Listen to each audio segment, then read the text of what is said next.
let's call it part two. I Yeah. want to talk to the people that are in the higher level masterminds that are making $500,000 or more in their business. They're doing deals. They have some marketing budget. Things are rolling. Yeah. But my assumption, if they haven't read the book, is they probably don't really know where their money is going. Right. My assumption is they make the money, but they probably pay themselves a little more than they should. Yeah. Let's start by this question. Per your research, a strongly profitable company doing good business is what percentage profitable? Meaning we just gave the Fidelity example of 20% bottom line that they have to hit. Where's that mark? Is it 20% that makes it an extraordinary company? What have you seen in your research? Yeah, minimally it's 10%. Maximally, I've seen companies do up to 80, 90%. But that's maximally. Yeah. I'll tell you where the mark is not, and where most people think it actually is. It's the industry average. Most people say, oh, I'll just look at my industry, and whatever the average in the industry is, that's my mark. That is a fatal, fatal mistake. That if you have children, that's like saying to your kids, hey, what's the average grade at your school? We're going to target the average student. Right. That'd be absurd. You likely tell your children, I want you to be the most of who you are. I want you to be the best of you. I want you to apply everything you've got to achieve your highest standard that you have for yourself. Well, that's what we need to do for our business. If we're trying our business out, just do the average grade of the industry. We're just saying pursue a random number. Instead, we get to pick a high standard for ourselves. So don't be distracted that, well, my industry only does 7%, therefore I have to. That's bull. That's bull. Set a higher goal. And like I said, 10% is usually the minimal, but I would push that as high as you can go. I would look at your top 5% of the businesses in your industry and set that number. Yeah. Okay. And at least have to have the baseline of 10%. Everyone that At least is running, that is your minimum. That is like, it's no longer just good enough to be there, right? That is like, if you don't, you're in trouble type of idea. That's right. That's exactly right. Right. So let's now jump into this idea of we're making money, things are going good.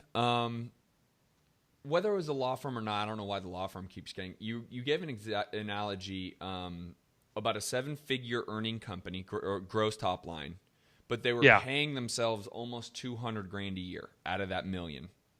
Yeah. I don't remember if it was the law firm you're talking about, but there was partners basically, and their salary was roughly 20% of the gross revenue, right? And you were like, they were making too much. They really need to cut their overhead, their salary by $50,000 or whatever that was, right? Yes. Okay. You're talking about. I didn't know what you're talking about now. That's one of the examples in the book. And so, profit and owners' compensation, regardless if you're an established business or not, you have to be very clear on this. Again, profit we talked about earlier. Profit is a celebratory account. This is a reward mechanism for owning shares of your business, for starting it. Owner's comp is representative of your salary. And what most businesses do, if they don't have profit first, they put everything into their salary. And they don't necessarily call it salary. They may say it's distributions or whatever, but they put it all in their salary. And what happens as their salary increases, their personal spend shoots up and matches it perfectly. And the second there's another bump up in income, in their personal income, their expenses jump up again. Oh, now I can get that higher end car. And it jumps up immediately. Ironically or sadly, if our personal income drops, we've achieved a new standard of living. So we can't drop our standard of living. We have to stay there. I got to keep that Porsche I bought. I can't afford the insurance anymore. I can't afford the payments. I'll just leave it in the garage until I can start paying for it again. So we're not willing to ratchet back our lifestyle.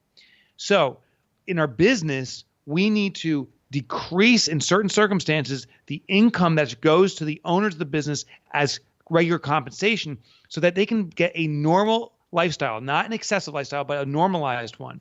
Then when the profit comes out, it's a bonus on top of it, and you use it to celebrate. The key for established businesses is this, as opposed to a new business.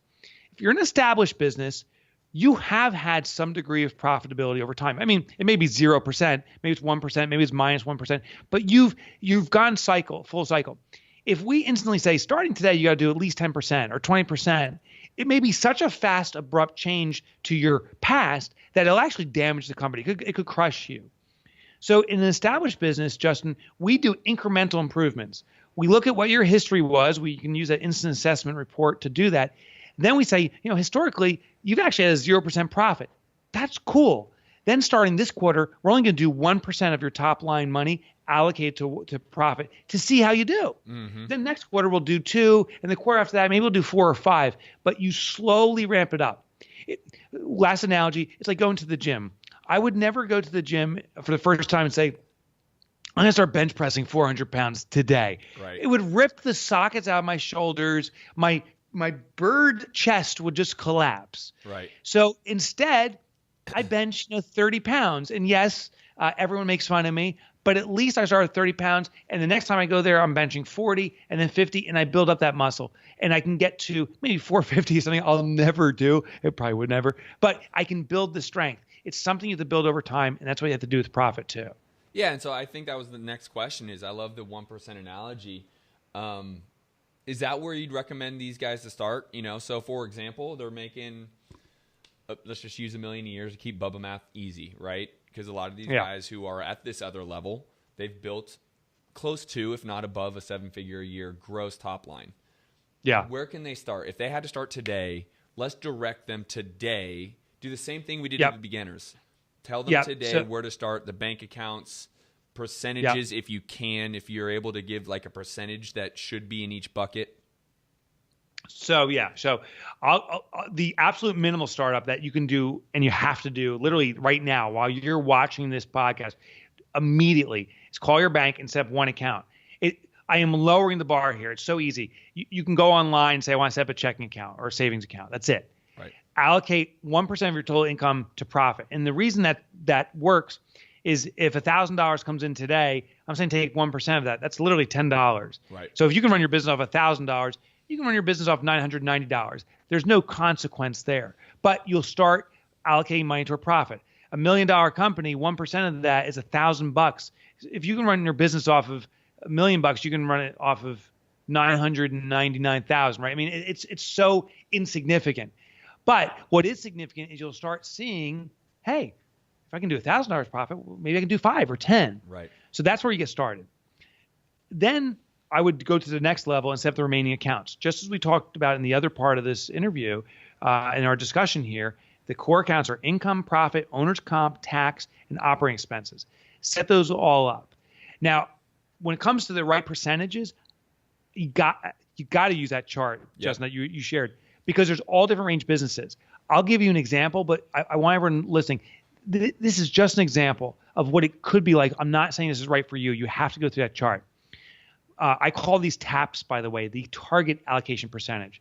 But it may be 15% toward profit for $1 million business. It may be 20% toward the owner's comp. It may be another 15% to reserve for your tax liabilities, which would be, then that would be 50 total, and then 50% will go to the operating expenses.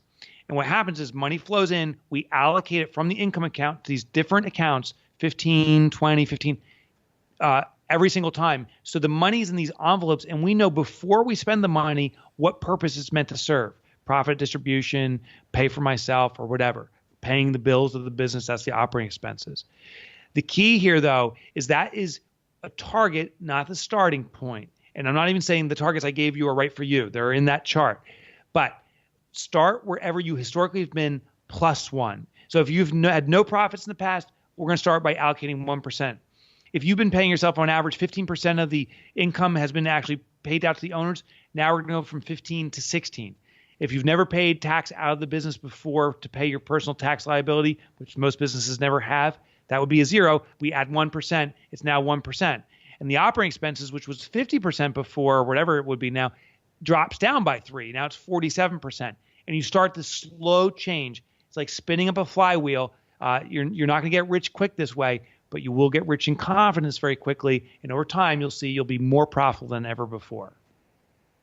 We could probably just end it right there, my friend. We yes, won't, right. But I mean, that's to drop the mic. There you have it. Good night, right? That's such a big transformation for a lot of the individuals that I know are in this space, right? Because this space is very much the ego, the bravado. This space is cars, houses, that. Sure. And so, which I think a lot of those spaces are. I think, anyone who's making money, that especially on the male side of the world, we tend to have that part of us, right? Yes.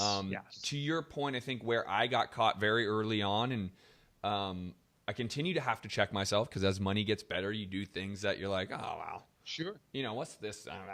Right? But yeah, as income goes up, lifestyle goes up. Whether it's a car, the type of clothing you're wearing, the vacations you're going on, is something I still work on monthly about, like, because I enjoy my life, right? So it's something that's very important, the message of what you're talking about. When you take away those 1%, all of a sudden you're not making less. You just don't have the ability to spend as much. That's exactly right. Right? And that's exactly the point that I really want to hit home with people is the money's still there, but it's allocated differently. So you don't have the opportunity to say, I'm going to go to Vegas and I'm going to run up a $10,000 bill there because I can. Because that $10,000 really is only $3,000 now because you put $7,000 in all these other areas, the taxes, the operating, the profit, the income. You don't even have the 10 grand to go do that. Doesn't mean you're broke. It just means you're allocating your money more appropriately as a business owner and an entrepreneur. Yeah, exactly. You've pre-allocated money to its purpose. And the one thing I've learned about bravado, and I hope for myself, I've finally tore that part of my life out of myself because I got ugly with it, was, I had the Viper, the Land Rover, the BMW. I lost them all. And I can guarantee, Justin, you didn't, nor did anyone on this that's watching right now, shed a tear over that. Actually, you didn't even know it happened. I had this stuff and I lost it. What I found is there's that saying, the people who care don't matter, and the people who matter don't care. Right. They don't care. And it's really true. And once I realized, at least for myself, that those effects really were just trying to feed something that was empty, and found that I'm better served by living a life within my means and using my money to have bigger impact on others in my business, that's actually generating more income, and it continues this process. So my means of my lifestyle, it's expanding. There's no question. I'm experiencing life to its fullest, but it's not these three cheap effects. Mm-hmm. They're through more experiential stuff, and it's naturally growing and getting bigger and bigger because I'm using more profit than ever for impact on others. Which is great. And if we can kind of wrap it up with this, give a little backstory about this kind of bravado. And I just really want to hit home here because now we're kind of in this part 2 where we're talking to people who are doing well. I myself, just like you, that bravado took control of me, and I was spending as if, it literally grew on trees. And, I think hearing your voice, they know my story. I mean, we're on the 120th episode or whatever we're on, right? So give them a little of your story about what you built, how you irrationally spent, the bravado that was involved, and how now, looking back, who you are today, the difference in mindset / lifestyle. I think if you asked, former Mike, what was your passion? I would have been like, my passion's making money. I don't care how I make it. I just want to make freaking money, man. I'll do whatever it takes. I want to have the biggest house in town. I want to have the nicest cars because I got to show my success. Like, this is what life's about. And that's truly how I acted. But the really insidious part was inside my head, where if I looked at you, Justin, or anyone else, in my head, I was like, I'm better. I'm better than Justin. I'm better than any listener. I'm better than anyone because I am the shit. And A, that's totally effing wrong. B, I'm embarrassed I even thought that. I'm ashamed, actually, of that. How I lost it was by losing all my money. Similar story to you. And today, what I pride myself on is purpose. I truly believe my life's purpose is to eradicate entrepreneurial poverty. This air of success, but this fear and stress behind the scenes. I think entrepreneurs can change the world, but we need to be stable first. We need that oxygen mask on first, right? So I've devoted my life to that. And now as I build my business and my businesses are growing bigger and bigger, it's all rooted in eradicating entrepreneurial poverty. And that's where I get my satisfaction. That's where I get my joy. And don't get me wrong. It's not like I want to live like a pauper, or nor do I. I have the effects that I like, but I have them because I like them, not because I want to impress anyone else. I no longer care about what others think of it. I just care how I feel, how my family's protected, and am I really, really serving my customer better than I ever could in any other way. That's awesome, dude. Dude, thank brother. You so much, dude. That was a great finish to this podcast, man. Listen, again, what was the best URL? Mike Mike Motorbike. Mike Motorbike.com. MikeMotorbike.com. All of his books are incredible. If you're an entrepreneur, if you're an inspiring entrepreneur, this will get you in the right mindset from the beginning. If you're already running, this will reshape your business. I mean, it literally reshaped my business. Immediately, I'm sitting down with my business partners. We're looking at costs. We're looking at profit.